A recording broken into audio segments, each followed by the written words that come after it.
अगर आपको मेरी आवाज़ सुनाई दे रही है तो प्लीज़ मुझे कमेंट करके बताने की कृपा करें ताकि मैं अपनी बातें आगे बढ़ा सकूं।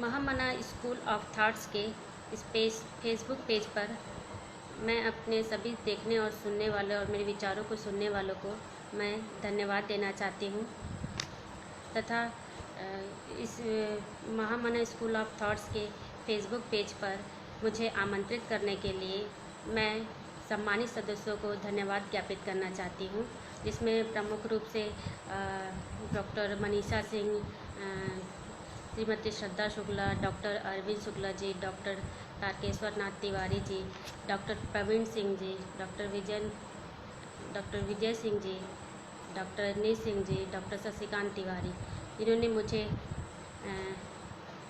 इस पेज पर आमंत्रित किया। इसके लिए मैं उनका धन्यवाद ज्ञापित करूंगी। और साथ ही मैं डॉक्टर मनीषा सिंह को स्पेशली धन्यवाद देना चाहती हूँ, क्योंकि उन्होंने कल जो मेरा इंट्रोडक्शन बहुत ही अच्छे तरीके से बताया। इसके लिए मैं उनको धन्यवाद देना चाहूँगी।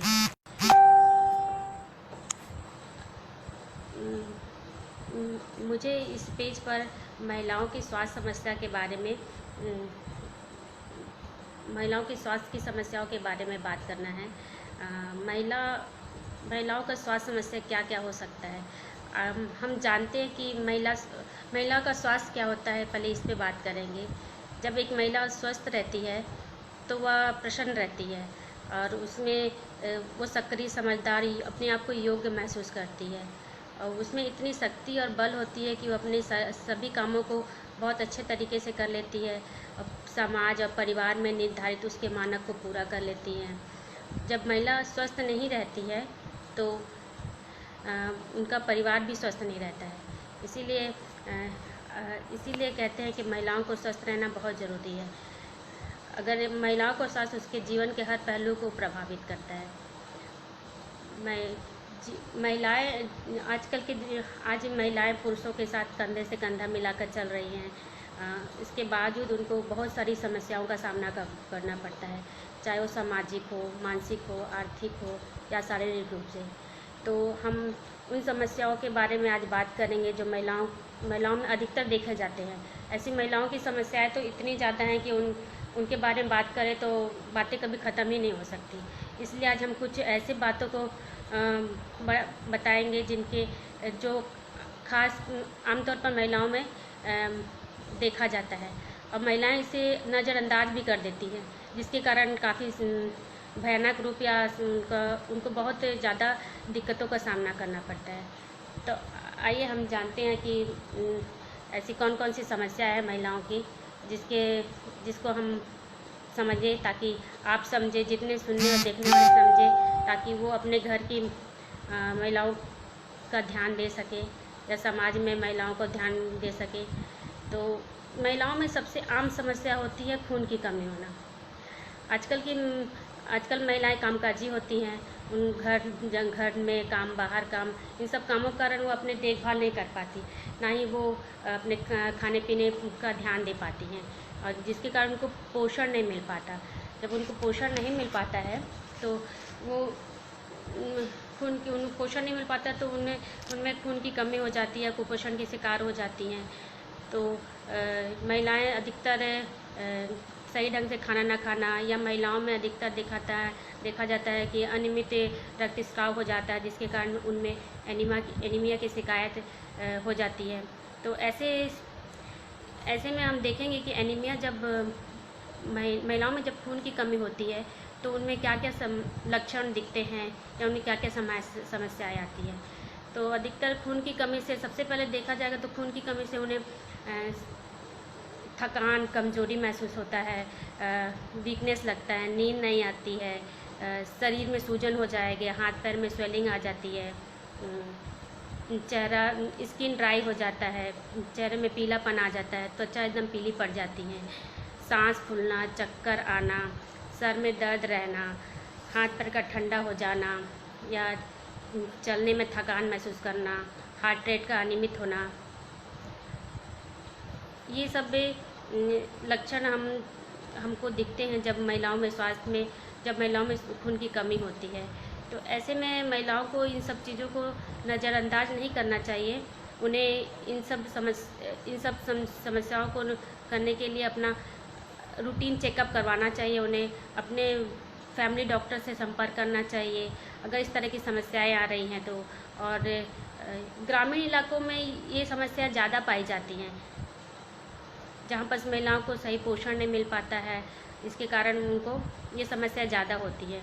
तो इन सब समस्याओं को महिलाओं को नहीं नज़रअंदाज करना चाहिए। उन्हें सही मात्रा में भोजन लेना चाहिए, सभी विटामिन मिनरल, सब्जियां, फल, हरी सब्जियां, फल, दूध, विटामिन, इन सब चीज़ों को उनको अपने भोजन में इस्तेमाल करना चाहिए, जिससे वो इस टाइप की खून की कमी की शिकायत से उनको बचाव किया जा सके।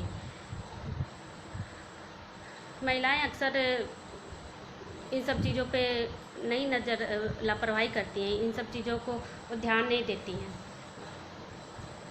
और इसके बाद देखें तो खून की कमी के साथ साथ महिलाओं में आजकल की बहुत आम समस्या हो गई है।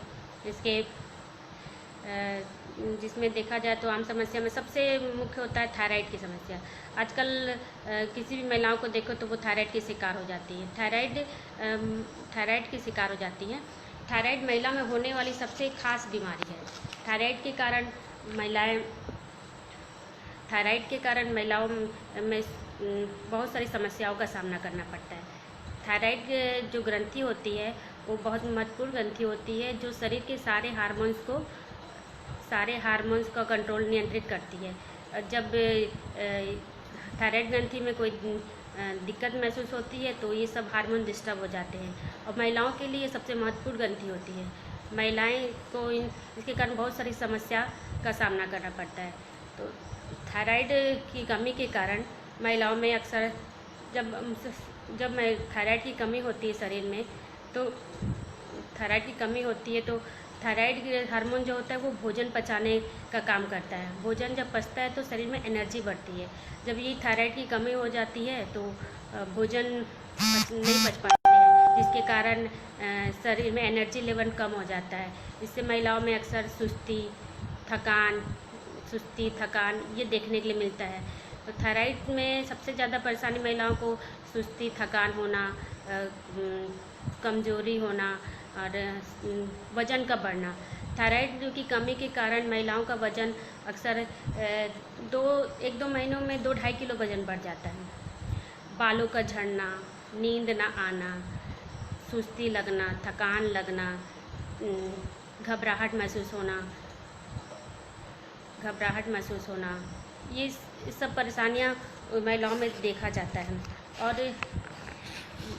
थायराइड के कारण महिलाओं को सबसे ज़्यादा प्रभावित करता है तो वो उनके मासिक धर्म को सबसे ज़्यादा प्रभावित करता है और उनके गर्भ धारण में प्रभावित करता है।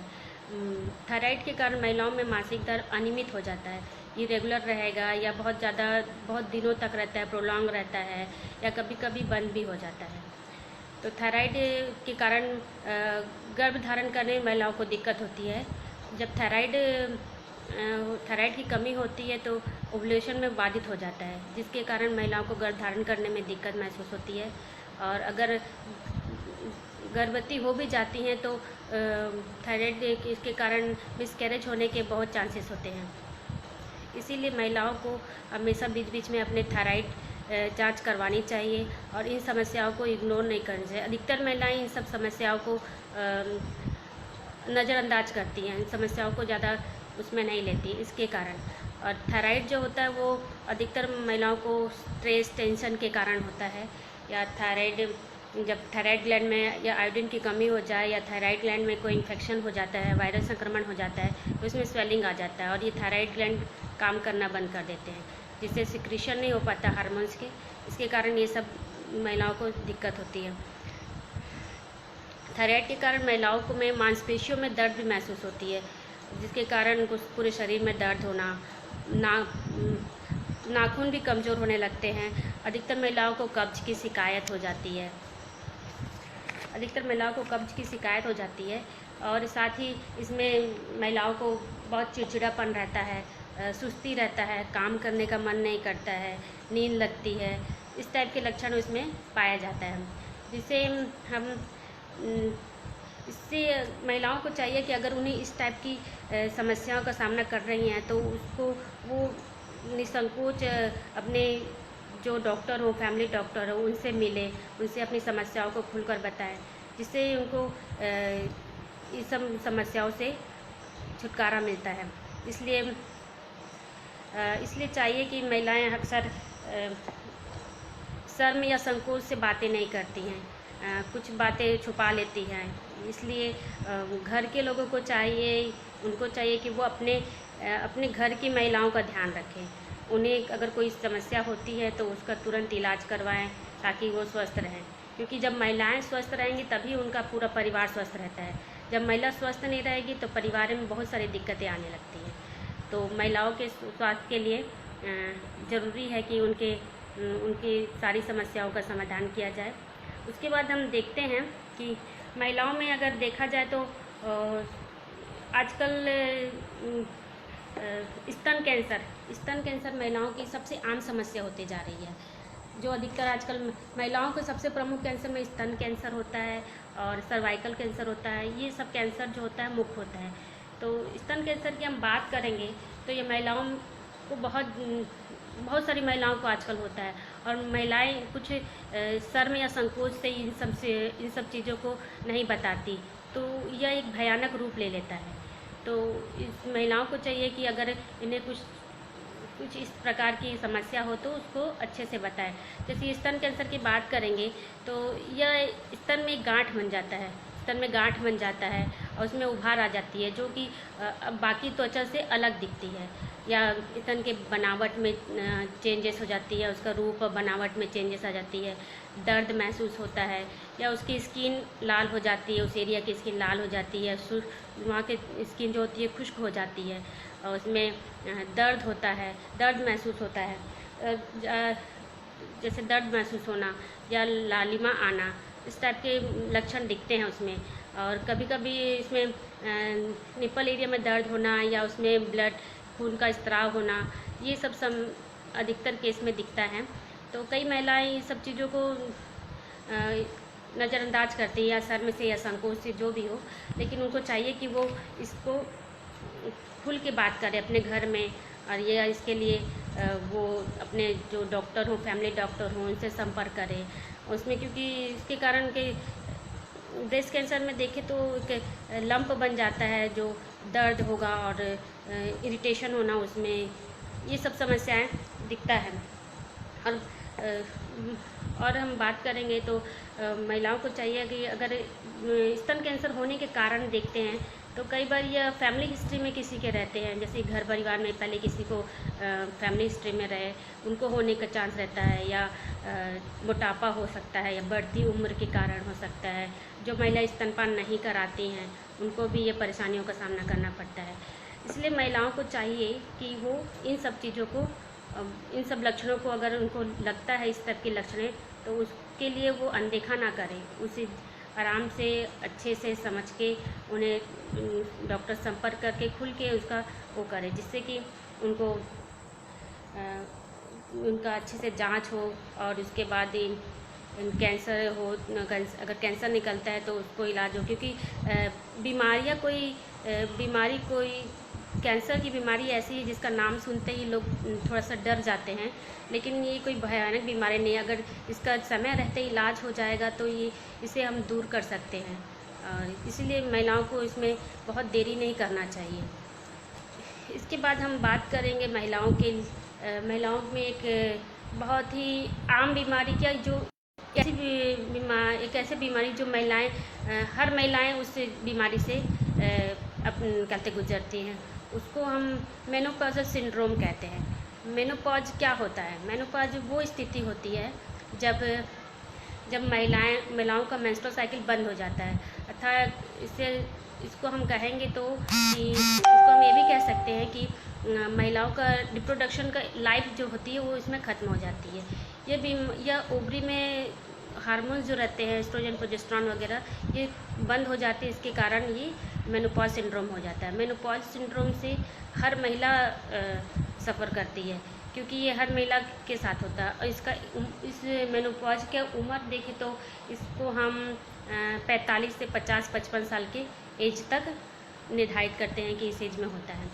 मेनोपॉज सिंड्रोम होने से महिलाओं में बहुत सारी महिलाएं समस्याओं का सामना करती है, उसमें उन्हें बहुत सारी दिक्कतों का सामना करती हैं। तो जानते हैं हम कि आज मेनोपॉज में कौन कौन से लक्षण होते हैं जिससे हम समझ सकें कि महिलाएं मेनोपॉज से गुजर रही हैं। मेनोपॉज में सबसे पहले और सबसे मुख्य लक्षण देखें तो इसमें हमें सबसे पहले मुख्य लक्षण मिलता है कि महिलाओं में बहुत ज़्यादा गर्मी महसूस होती है, जिसको हम बोलेंगे हॉट फ्लैशेस आते हैं। गर्म बहुत महसूस होता है महिलाओं को। रात में देखा जाए तो रात में उन्हें पसीना आना, चिड़चिड़ापन होना, थकान रहना, और इसमें भी पीरियड इरेगुलर हो जाते हैं। ये तो काफ़ी दिनों में आएंगे, बंद हो जाएंगे, प्रोलॉन्ग हो जाते हैं इसमें। और मेनोपॉज के कारण महिलाओं को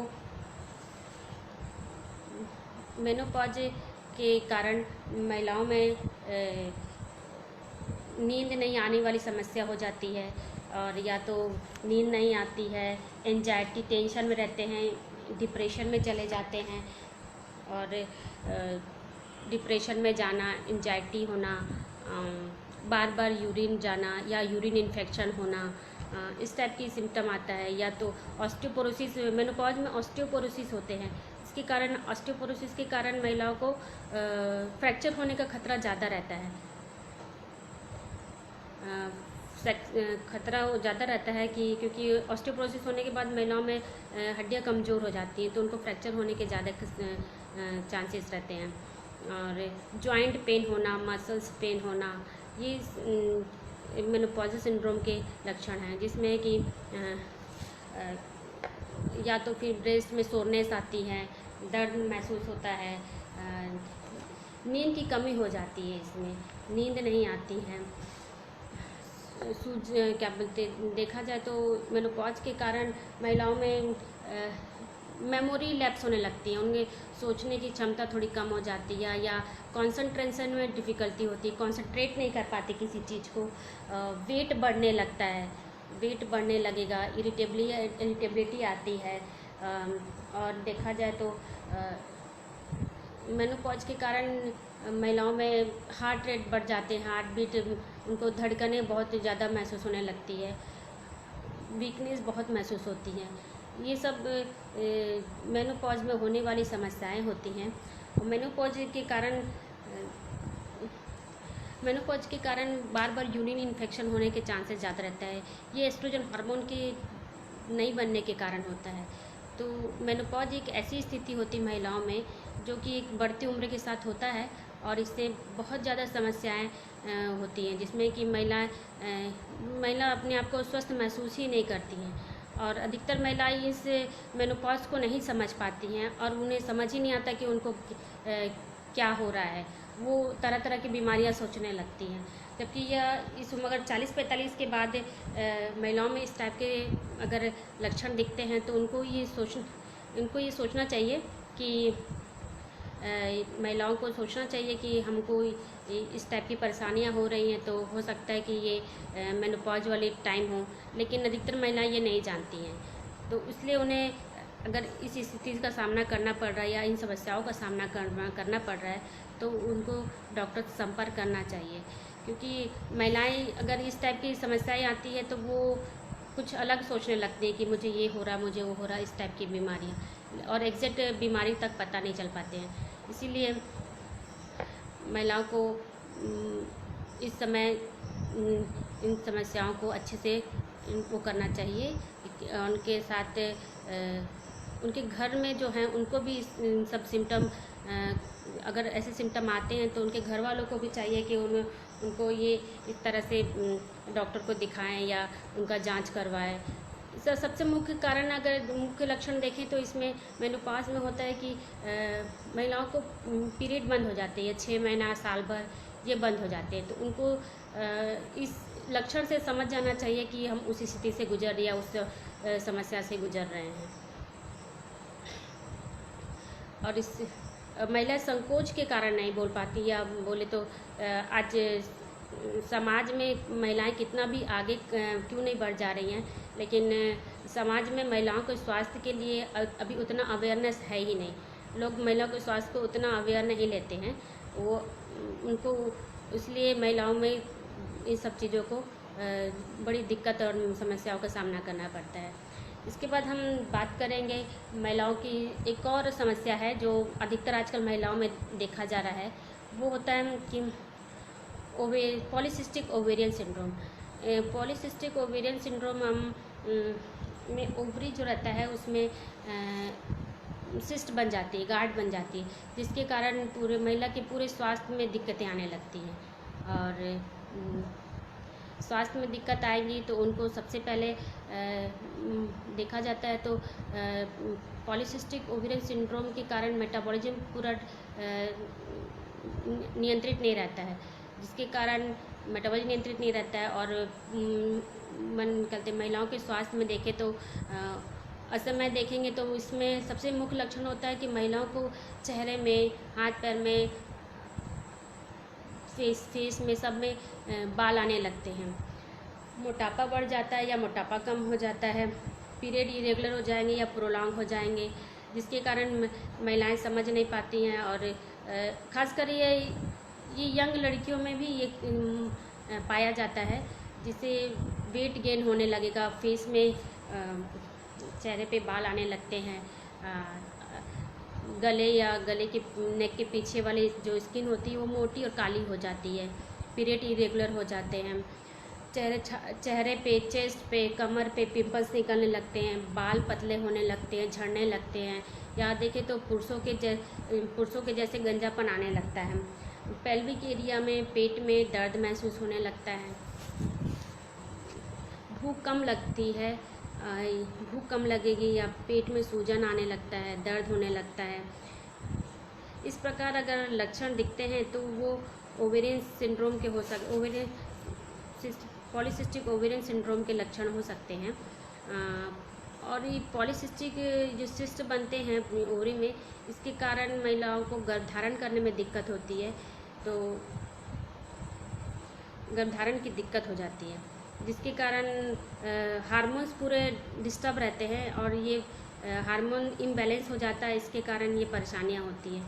तो अगर इस टाइप के इस लक्षण महिलाओं को महसूस हो या इस तरह परेशानियां महसूस हो तो उन्हें चाहिए कि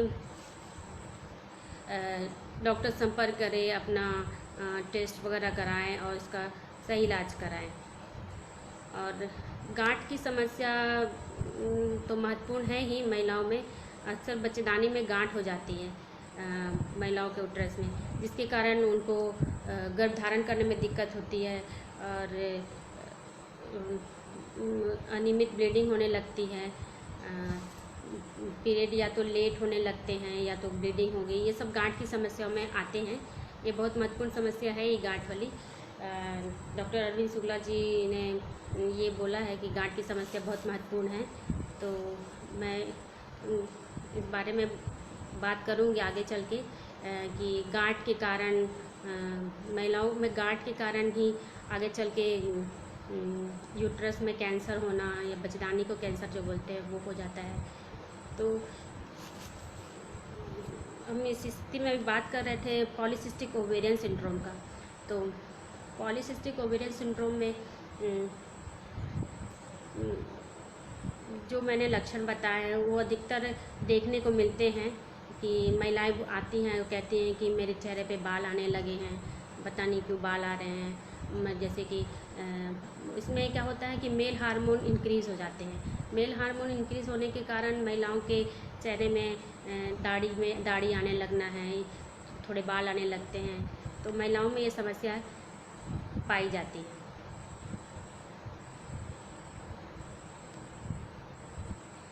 तो इस स्थिति में हमको चाहिए कि इसका जांच कराया जाए और महिलाओं को चाहिए कि वो अपने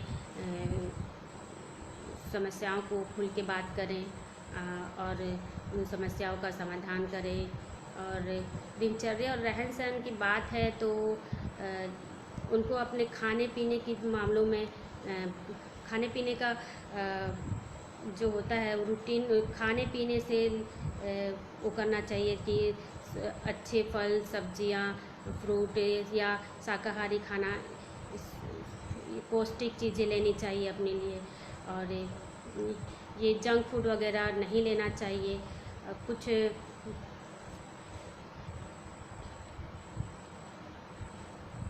और इसके बाद हम अगर आप कोई भी सवालों का जवाब या कुछ सवाल है आपके तो उसको आप मेरे इनबॉक्स पे आप पूछ सकते हैं, मैं उन सब का जवाब भी दूंगी। अभी मैं आगे बढ़ती हूँ अभी मैं आगे बढ़ती हूँ अपनी जो और महिलाओं की आम समस्या हो गई हैं उसमें तो मैंने आपको बताया ही कि एनीमिया हो गया, ब्रेस्ट कैंसर हुआ, थायराइड हो गया, मेनोपॉजल सिंड्रोम हो गया, पॉलीसिस्टिक ओवेरियन सिंड्रोम, ये सब महिलाओं की सबसे आम समस्या हो गई हैं। अधिकतर महिलाओं को ये देखा ही जाता है कि महिलाएं ये समस्या लेके पहुंचती कि मुझे इस टाइप की परेशानियां हैं। तो इसमें एक और समस्या होती है सर्वाइकल कैंसर। देखा जाए तो ब्रेस्ट कैंसर के बाद सबसे ज़्यादा महिलाओं में होने वाला कैंसर सर्वाइकल कैंसर होता है। तो जो सर्वाइकल जो गर्भाशय होती है, यूट्रस के सबसे नीचे वाला जो भाग होता है उसको सर्विक्स कहते हैं। जब इसी सर्विक्स में संक्रमण होता है तो जब इसी सर्विक्स में कैंसर होता है तो उसको हम सर्वाइकल कैंसर कहते हैं। यह कैंसर अधिकतर ह्यूमन पैपिलोमा वायरस के कारण होता है, या तो समय के से पहले माहवारी का आना या किशोरावस्था में ही गर्भवती हो जाना, ये सब कारण होते हैं सर्वाइकल कैंसर के। सर्वाइकल कैंसर में देखिए तो जो सर्विक्स का जो कोशिकाएं होती हैं वो बढ़ने लगती हैं, जो आगे चल के कैंसर का रूप ले लेती हैं। इसमें सरफेस सेल होते हैं, जो सरफेस सेल जो सर्विक्स को कवर किए रहती है। तो सर्वाइकल कैंसर में पैपिलोमा वायरस इन्हीं सेल को संक्रमित करते हैं, जिसके कारण सर्वाइकल कैंसर होता है। और सर्वाइकल कैंसर होने के कारण महिलाओं को बहुत सारी समस्याएं झेलनी पड़ती हैं। मुख्य रूप से देखा जाए तो महिलाओं में सर्वाइकल कैंसर में अनियमित रक्तस्राव होने लगता है, या शारीरिक संपर्क करने के बाद रक्तस्राव होने लगता है, या उनके माहवारियों के बीच बीच में भी रक्त का स्राव होने लगता है, वाइट डिस्चार्ज होने लगते हैं, जिसके कारण चिड़चिड़ापन होना, भूख ना लगना, ये सब समस्याएं उसमें आती हैं। और जब ये सर्वाइकल कैंसर जब सर्विक्स से शरीर के विभिन्न अंगों में जब फैलने लगता है तब शरीर के निचले हिस्से में या पेड़ों या पेट में दर्द महसूस होने लगता है, अनियमित ब्लीडिंग होने लगता है, अनियमित ब्लीडिंग होने लगता है। इसके कारण सर्विक्स में ये संक्रमण होने लगता है। तो सर्वाइकल कैंसर को देखें तो यह कैंसर सर्वाइकल कैंसर में और भी लक्षण दिखते हैं, जिससे कि थकान महसूस होता है। आप कितना भी आराम कर ले तब भी उसके बाद भी शरीर में थकान महसूस होगा, और शरीर में थकान महसूस होना, और बार बार यूरिन जाना या यूरिन इन्फेक्शन होना, या भूख ना लगना, भूख की कमी होना, वेट का कम होना, या इस टाइप के लक्षण मिलते हैं। लेकिन इन सब से सबसे मुख्य लक्षण होता है कि इसमें अनियमित रक्तस्राव होना, जिसके कारण कि महिलाओं में कमजोरी महसूस होती है, या प्रोलॉन्ग हो जाना, जो मासिक धर्म होता है वो बहुत दिनों तक चलने लगता है, तो ये मुख्य रूप से ये कैंसर के होने के चांसेस इसमें और ज़्यादा रहते हैं जब उनकी फैमिली में हिस्ट्री में भी गर्भाशय कैंसर का हिस्ट्री होती है, उनको ये सब होने के ज़्यादा ही संभावना रहती है। तो इसलिए महिलाओं को चाहिए कि अगर उन्हें इस टाइप की कुछ लक्षण दिख रहे हैं तो उसको अनदेखा ना करके उसे खुल के बात करें और उसका समय रहते इलाज करवाएं और कुछ बचाव करें, कुछ अपने खाने पीने के मामलों में या रहन सहन, इन सब चीज़ों को वो नियमित करें जिससे कि इन सब बीमारियों से वो बच सकती हैं। और स्वास्थ्य, महिलाओं के स्वास्थ्य की बात करें तो महिलाओं का स्वास्थ्य, इसमें आप सभी जानते हैं कि सभी घरों में महिलाएं पाई है और सब अपनी घर के महिलाओं के बारे में जानते हैं कि उन्हें क्या क्या समस्याएं होती हैं। तो आप सबसे अनुरोध है, जिनने भी पुरुष वर्ग इस चीज़ को सुन रहे हो, मेरे बातों को सुन रहे हो, उन्हें उनसे अनुरोध है कि वो अपने घर की महिलाओं का ध्यान दें। जब हर पुरुष अपने घर की महिलाओं का ध्यान देगा तो किसी भी महिलाओं को कोई भी स्वास्थ्य समस्या नहीं हो सकती है।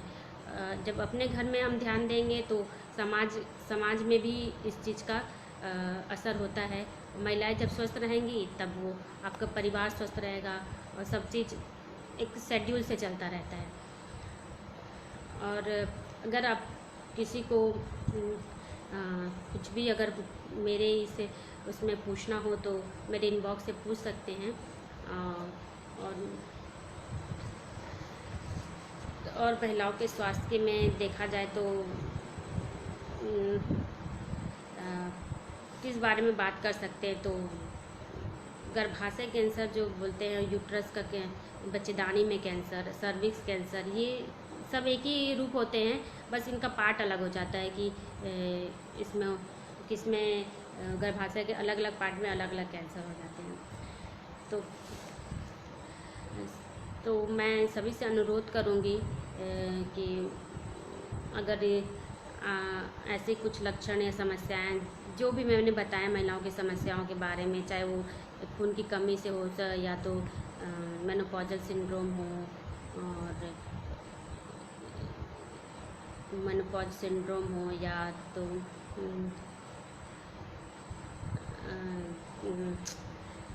मेनोपॉज हो गया, थायराइड से रिलेटेड या इनसे कोई भी रिलेटेड, या आपके कोई भी प्रश्न हो तो आप मुझे मेरे इनबॉक्स में पूछ सकते हैं।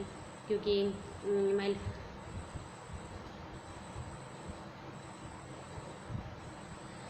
महिलाओं के स्वास्थ्य पर अत्याचार महत्वपूर्ण जानकारी है। ये डॉक्टर तारकेश्वर जी ने कमेंट किया है, तो अत्याचार तो नहीं बोल सकते हैं, लेकिन महिलाओं का स्वास्थ्य आपके हाथ पे निर्भर है। अगर आप ध्यान देंगे तो महिला स्वस्थ रहेंगी। तो अगर ध्यान नहीं देते, समाज में देखा जाए तो गरीब या निचले तबके में महिलाओं के स्वास्थ्य पे कोई भी ध्यान नहीं देता, और सबसे ज़्यादा परेशानियां, समस्याएं उन्हीं लोगों को होता है। तो होम्योपैथ के बारे में बोले तो महिलाओं के लिए होम्योपैथ एक वरदान की तरह है, क्योंकि महिलाओं में जो ये समस्याएं होती हैं, अगर शुरुआत में ही इन समस्याओं का आप इलाज करवाते हैं तो होम्योपैथ बहुत ही अच्छा रिस्पांस देती है महिलाओं के लिए। चाहे उनके एनीमिया से ले लें या तो कोई भी दिक्कतें हों, उसमें होम्योपैथ का रोल बहुत ही अच्छा है।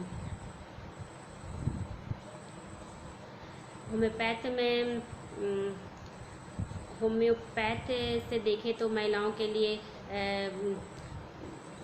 महिलाओं में पीरियड से रिलेटेड हो गए, या तो महिलाओं में लिकोरिया हो गया पीरियड से रिलेटेड, गर्भावस्था में, या तो उनकी अपनी कोई भी दिक्कतें हो, उसमें होम्योपैथ मेडिसिन का बहुत अच्छा रोल होता है, जो कि बिना किसी साइड इफ़ेक्ट के उनको ठीक करता है। क्योंकि अगर हम देखें तो सब हार्मोन्स के चेंजेस के कारण ही बहुत सारी दिक्कतें होती हैं। तो महिलाओं में स्ट्रेस और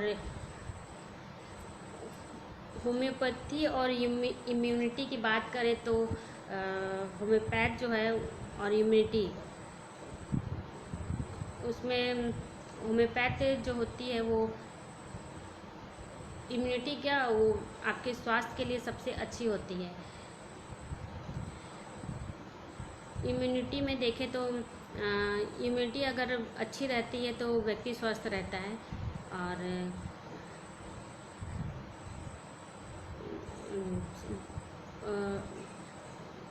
और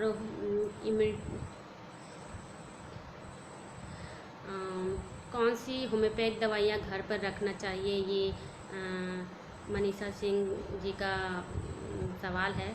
तो मैं बताना चाहूँगी कि कुछ होम्योपैथ दवा है जो आपको घर में रखना चाहिए, जैसे कि नक्स वोमिका हो गया, कार्बोवेज हो गया, बेलाडोना हो गया, आर्निका हो गया, आर्सेनिक हो गया और कैलेंडुला हो गया। ये सब दवाएं आर्निका को अक्सर लोग, बच्चों के सिर में चोट लग जाए, किसी को चोट लग जाए तो आर्निका बहुत काम आती है। बेलाडोना काम आती है। नक्स वोमिका कार्बोवेज आपको अगर कोई पेट की समस्या है उसमें काम आती है।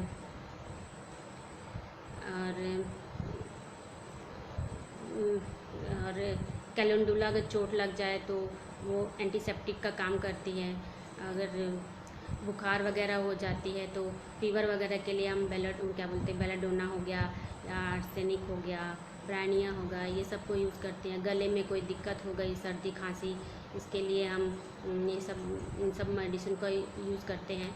तो ये 8-10 मेडिसिन ऐसी हैं जिनको हम घर पे रख सकते हैं और और इसको हम दवा, कान की दवा पूछ रहे हैं। कान की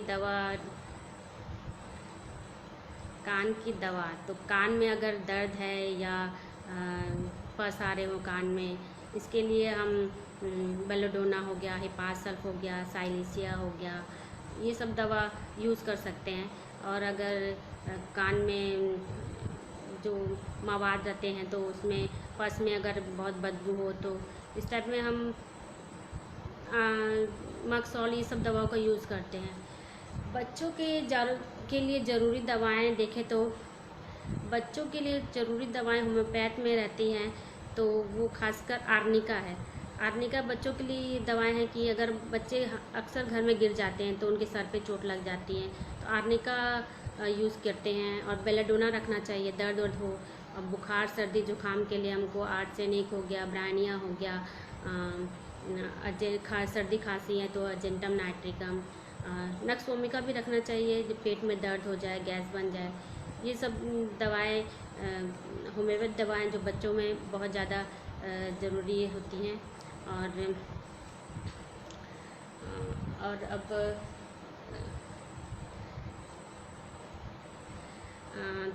डॉक्टर तारकेश्वर जी का सवाल है कि दवाइयों को कितनी मात्रा में दी जाए। तो दवाइयों की मात्रा उनकी सीवियरिटी पे डिपेंड करती है। अगर आपको कुछ हल्का फुल्का, बहुत ही हल्का फुल्का महसूस हो तो आप बहुत हल्का लो पावर जैसे 30 वगैरह में यूज़ कर सकते हैं। थोड़ा सा मॉडरेट या सीवियर हो तो उसको 1 ml में यूज़ कर सकते हैं। तो ये पावर, ये सब दवाइयों की मात्रा होती है और उसको 2 बार या 3 बार या बहुत ज़्यादा दिक्कत हो तो उसको लगातार रिपीट करना है। और जब उनकी सीवियरिटी कम हो जाती है तो उनका रिपीटिशन कम हो जाता है। डॉक्टर प्रवीण सिंह जी का सवाल है गर्भावस्था और होम्योपैथ। तो गर्भावस्था और होम्योपैथ, ये बहुत अच्छा सवाल है। इस पर मैं कहना चाहूँगी कि होम्योपैथी जो होती है, होम्योपैथ मेडिसिन, वो गर्भावस्था में बहुत ही अच्छा रोल अदा करती है। गर्भावस्था में मान लीजिए महिलाओं में खून की कमी होना, कैल्शियम की कमी होना, पेट में गैस बनना, पेट में दर्द महसूस होना, ये सब गर्भावस्था की ये लक्षणें पाई जाती हैं जो सामान्यतः समान लक्षणें हैं। लेकिन इन लक्षणों में जब हम होम्योपैथ मेडिसिन का यूज़ करते हैं तो महिलाओं में कोई साइड इफ़ेक्ट नहीं होता और कोई दूसरी दिक्कतें ना गर्भ में पल रहे बच्चों को महसूस होता है। इसीलिए गर्भावस्था में होम्योपैथ दवा बहुत सेफ दवा मानी जाती है, क्योंकि गर्भावस्था में छोटी छोटी तकलीफ़ें होती हैं। अक्सर गर्भावस्था में गैस बनने की शिकायत हो जाती है, उल्टी होना हो जाता है, कमर दर्द होना, पेट में हल्का सा दर्द होना, कभी कभी अगर बुखार वगैरह भी होते हैं, फीवर वगैरह गर्भावस्था में होता है, तो उसमें होम्योपैथ दवा बहुत अच्छा काम करती है। और होम्योपैथ से इससे कोई साइड इफ़ेक्ट नहीं होता है किसी के लिए भी।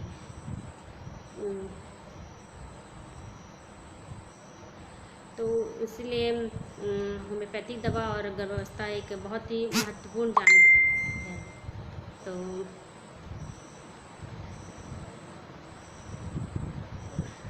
तो अब मैं सभी को धन्यवाद देना चाहूँगी जिन्होंने मुझे इस मंच पर आमंत्रित किया और महिलाओं की समस्याओं पे बात करने के लिए कहा। तो मैं महिलाओं की समस्याओं के बारे में बात करें तो ये बातें ख़त्म नहीं होती है, इसलिए कुछ बहुत ज़रूरी जो बातें थी जो मुझे लगा कि महिलाओं में बहुत आम समस्या है, तो उसके लिए बहुत धन्यवाद देना चाहूँगी। अच्छा, एक सवाल है मनीषा सिंह जी का कि बुजुर्ग महिलाओं के पाइल्स की दवा भी, तो पाइल्स के लिए देखा जाए तो महिलाओं में पाइल्स के लिए सबसे अच्छा दवा होम्योपैथ में होता है। पाइल्स अलग अलग तरह की होती है, जब एक ब्लीडिंग वाली पाइल्स होती है, एक बिना ब्लीडिंग वाली पाइल्स होती है। तो अगर पाइल्स में दर्द हो, सूजन हो, तो बेलाडोना बहुत अच्छा मेडिसिन काम करती है। और एस्कुलस का मदर टिंचर हो, डाइल्यूशन हो, और ये सब पाइल्स की दवा है, पाइल्स के लिए अच्छा काम करती है। तो अगर किसी बुजुर्ग महिला को या किसी को पाइल्स भी है कि ब्लीडिंग वाली पाइल्स हो, तो उसमें हम हेमामिलिस को यूज़ करते हैं ब्लीडिंग बंद करने के लिए। तो 2-3 दवाएं हैं, बेलाडोना, एस्कुलस और एलोज भी काम करती है। अगर जिसमें पाइल्स के कारण बहुत सारे मस्से बन जाते हैं, जिसके कारण दिक्कत होती है, तो उस अलग अलग टाइप के पाइल्स में अलग अलग दवा का काम करती है। ये 4-5 दवाएं हैं जो पाइल्स में काम करती हैं। पाइल्स में दवाओं के साथ साथ खाने पीने में परहेज करना चाहिए। तेल मसाला ये सब पाइल्स में नहीं लेना चाहिए। गर्म पानी का सेवन करना चाहिए, क्योंकि जब कॉन्स्टिपेशन नहीं होगा तो पाइल्स की दिक्कत नहीं होगी। जब पेट साफ़ होगा तो कभी भी पाइल्स की दिक्कत नहीं होगी। तो गर्म पानी पीने से पेट साफ़ होता है, तो हमेशा गर्म पानी यूज़ करना चाहिए। अगर पाइल्स में बहुत ज़्यादा दर्द महसूस हो रहा हो, तो दवा के साथ साथ उस जगह में गर्म पानी की सेकाई करनी चाहिए, इससे काफ़ी राहत मिलता है। तेल मसाला, मिर्च ये सब परहेज करना चाहिए पाइल्स में।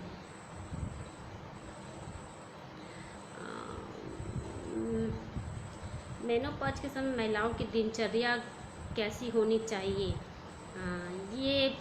इसके लिए बात करेंगे तो मेनोपॉज में जब महिलाओं को समस्याएं होती है, जैसे तनाव होना, अकेलापन, डिप्रेशन महसूस होना, तो इस समय महिलाओं के साथ घर के लोगों का व्यवहार बहुत अच्छा होना चाहिए, उनका सपोर्टिव नेचर होना चाहिए। अगर वो कुछ समस्याएं बोल रही हैं तो उसको ध्यान देना चाहिए, उन पर बातें करना चाहिए, उसको इग्नोर नहीं करना चाहिए। अगर तो ये उनकी दिनचर्या होनी चाहिए कि अपने खाने पीने पे हो, थोड़ा व्यायाम करे, थोड़ा सा व्यायाम करना चाहिए, तेल मसाला ये सब नहीं खाना चाहिए। इन सब चीज़ों के साथ उनकी दिनचर्या शुरुआत करनी चाहिए। शुगर और हाई बीपी, शुगर और हाई बीपी की बात करें तो ये दोनों बहुत ही आजकल जिसको देखो उससे ही शुगर और हाई बीपी हो रहा है, हाई बीपी की शिकायत हो रही है। तो सबसे मेन बात है शुगर और हाई बीपी। शुगर तो एक आम समस्या हो गई है जो फैमिली हिस्ट्री पर डिपेंड करती है। अगर आपकी फैमिली में मम्मी पापा या किसी को भी शुगर की समस्या है, तो ये बच्चों में 90% बच्चों में होना तय है। तो शुगर के लिए हमें ये करना चाहिए, स्ट्रेस, जिनको स्ट्रेस ज़्यादा रहता है उनको शुगर और हाई बीपी दोनों की शिकायत रहती है। तो शुगर और बीपी में ये चाहिए कि हाई बीपी हो या शुगर हो तो सबसे पहले स्ट्रेस कम करना चाहिए, क्योंकि स्ट्रेस रहेगा तो बीपी हाई होती है। खाने पीने में परहेज करनी चाहिए, शुगर के लिए भी और बीपी के लिए भी। शुगर में आपको जितने भी चीज़ें हो गई, शक्कर हो गया, आलू हो गए, चावल हो गए, जितने भी शुगर लेवल को बढ़ाते हैं उन चीज़ों को परहेज करना चाहिए और स्ट्रेस कम करना चाहिए और डाइट मेंटेन करना चाहिए, एक्सरसाइज करना चाहिए। बीपी के लिए देखें तो बीपी में भी इसी तरह की समस्या है। बीपी में भी हमें खाने पीने के परहेज करना चाहिए, तेल मसाला वगैरह नहीं लेना चाहिए, नमक का सेवन कम करना चाहिए और स्ट्रेस और तनाव भी कम रहना चाहिए क्योंकि बीपी इसी से ज़्यादा बढ़ता हुआ है। और उसके बाद फिर और बात करेंगे इसके लिए तो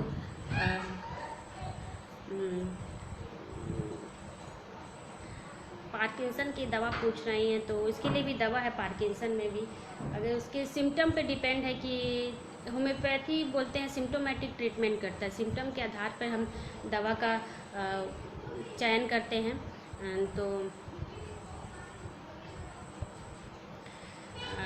सबकी दवा है। अगर आपको बहुत ही और कोई दवा के बहुत ज़रूरी दवाओं का अगर आपको बात करनी हो तो आप मेरे इनबॉक्स पे आप सवाल कर सकते हैं। अब इसके बाद मैं सभी सम्मानित सदस्यों को धन्यवाद देना चाहूँगी जिन्होंने मुझे आमंत्रित किया इस मंच पर। और क्योंकि यह पहला मेरा या फेसबुक पेज पर या कहा जाए तो यह मेरा पहला व्याख्यान है कि मैं ऐसे लाइव व्याख्यान दे रही हूँ, तो इसमें कुछ त्रुटियां भी हो सकती हैं। इसके लिए आप सभी सम्मानित सदस्यों से या सुनने वालों से मैं अनुरोध करूँगी कि उस पर ध्यान ना दें। और अगर कोई आप लोग को बहुत ही ज़रूरी सवाल या आपको स्वास्थ्य के बारे में कोई भी जानकारी चाहिए, कोई भी दवाइयाँ समस्या या कुछ भी चाहिए तो आप मेरे इनबॉक्स पे क्वेश्चन कर सकती हैं और सबका जवाब मैं दूंगी और कोशिश करूंगी कि आपको सब चीज़ों का अच्छे से और सही तरीके से आपको बताऊं मैं, या इलाज हो जानकारियाँ हों सब चीज़ बताऊं। इसके बाद मैं सबको एक बार फिर धन्यवाद देना चाहूँगी और मैं अब अपने बातों के लिए धन्यवाद देने के बाद मैं अपनी बातें अब बंद करना चाहूँगी। अब आपसे अनुरोध है कि जो भी सवाल हो अब आप मेरे इनबॉक्स पे पूछ सकते हैं। धन्यवाद, नमस्ते।